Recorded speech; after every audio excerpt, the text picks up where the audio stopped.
안녕하세요. 사명을 이루기 위해 예수님은 한 걸음씩 죽음으로 다가가고 있습니다. 오늘 본문은 누가복음 13장 22절에서 35절입니다. 22절 예수께서는 예루살렘으로 가는 길에 여러 마을과 동네를 거치며 말씀을 가르치셨습니다. 예루살렘으로 가는 길이라고 표현한 것은 예수께서 자신의 십자가 죽음과 부활로 그의 사역을 완성하기 위해 쉬지 않고 꾸준히 자신의 하실 일을 하고 있음을 나타냅니다. 23절 어떤 사람이 예수께 물었습니다. 주여, 구원받을 사람이 적습니까? 예수께서 그들에게 말씀하셨습니다. 당시 유대 문서에는 구원받을 자가 멸망받을 자보다 적을 것이라는 내용이 기록되어 있었습니다. 또한 당시 유대인들 사이에 이 문제는 많이 논의되고 있었다는 점에서 본 질문의 배경을 이해할 수 있습니다. 24절 너희는 좁은 문으로 들어가기 위해 힘쓰라.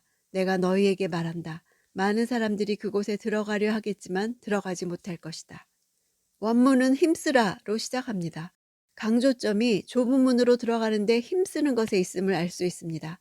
힘쓰다는 동사는 원래 운동선수가 경기에서 상을 얻기 위해 경쟁하다, 목표를 위해 최선을 다하다, 또는 전사가 이기기 위해 젖먹던 힘까지 짜내다 이런 뜻입니다. 그런 훈련과 노력은 고통스럽습니다. 그러나 미래에 구원 얻을 사람의 숫자에 관심 둘 일이 아니라 바로 지금 현재 예수 그리스도를 통해 열려진 그 구원의 문을 들어가도록 애쓰라는 것입니다. 25절 집주인이 일어나 문을 닫아버리면 너희는 밖에 서서 문을 두드리면서 주인님 문을 열어주십시오 라고 말할 것이다. 그러나 주인은 너희가 어디서 왔는지 나는 모른다 라고 대답할 것이다. 밖에 서 있다는 것은 문이 닫혀진 이후부터 그곳에 계속 서 있을 수밖에 없는 그들의 비참한 처지를 말해줍니다. 두드리면서 이것도 현재 부정사로서 계속해서 문을 두드리고 있는 상태를 표현해주고 있습니다. 나는 모른다. 이 문장을 직역하면 나는 몰랐었다. 완료형입니다. 이미 과거에서부터 그 주인은 그들을 몰랐음을 말해주고 있습니다. 주인이 그들을 이전부터 몰랐다는 것은 주님과 인격적인 차원에서 알지 못한다는 것입니다. 율법을 지키거나 단지 유대인이라는 이유만으로는 구원을 얻을 수 없습니다. 26절 그러면 너희는 저희가 주인님 앞에서 먹고 마셨고 또 주인님은 우리 동네 거리에서 가르치셨습니다. 라고 할 것이다. 그들은 식탁에서 서로 교제를 나누었다는 사실을 말하면서 주인과의 친분 관계를 상기시킵니다.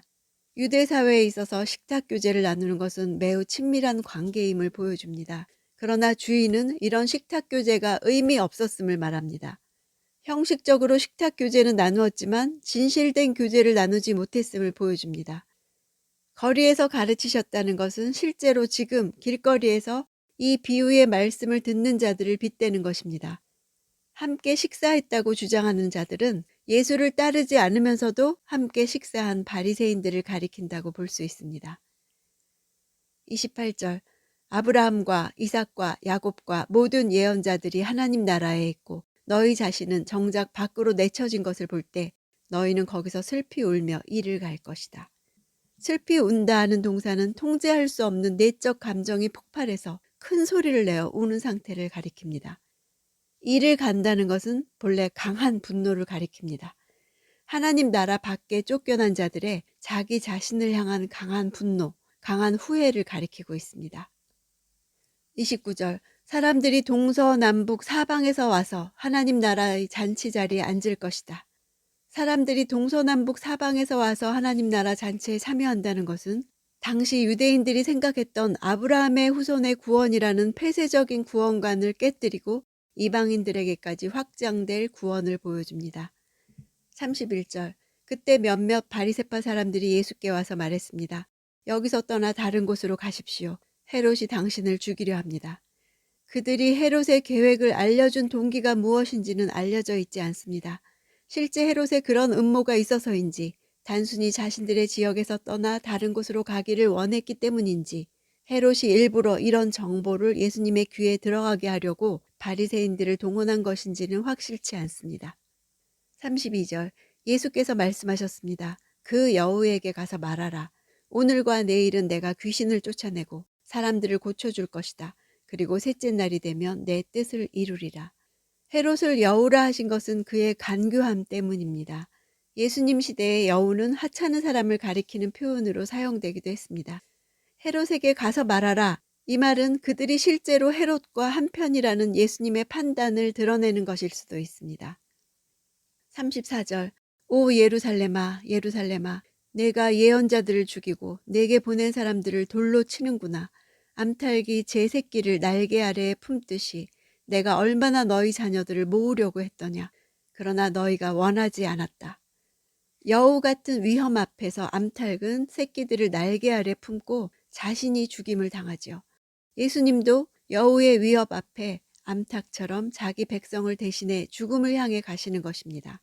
그러나 그들은 그의 날개 아래 보호받기를 원치 않았습니다. 오히려 예수님을 배척하여 자신들의 운명을 확정지었습니다. 35절 보라 이제 너희의 집은 황폐한 채로 남을 것이다. 내가 너희에게 말한다.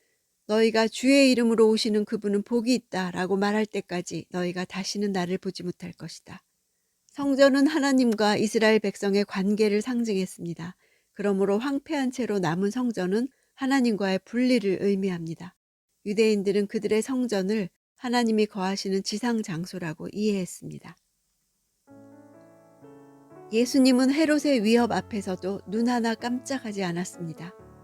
헤롯이 예수님의 생애와 사역에 대해 어떤 통제도 할 수 없음을 아셨습니다. 예수님께는 분명한 목적이 있었습니다. 구속사의 성취를 향해 가는 구속사적인 이동이었습니다. 그래서 예수님이 일관되게 향해 가는 최종 목적지는 예루살렘이었습니다. 그것은 죽음을 의미하는 것이었습니다. 예수님은 자신이 감당해야 할 사명이 무엇인지 분명히 아셨고 하나님의 계획에 절대적으로 순종하셨습니다. 내 인생도 하나님의 인도하심과 다스리심으로 진행됩니다.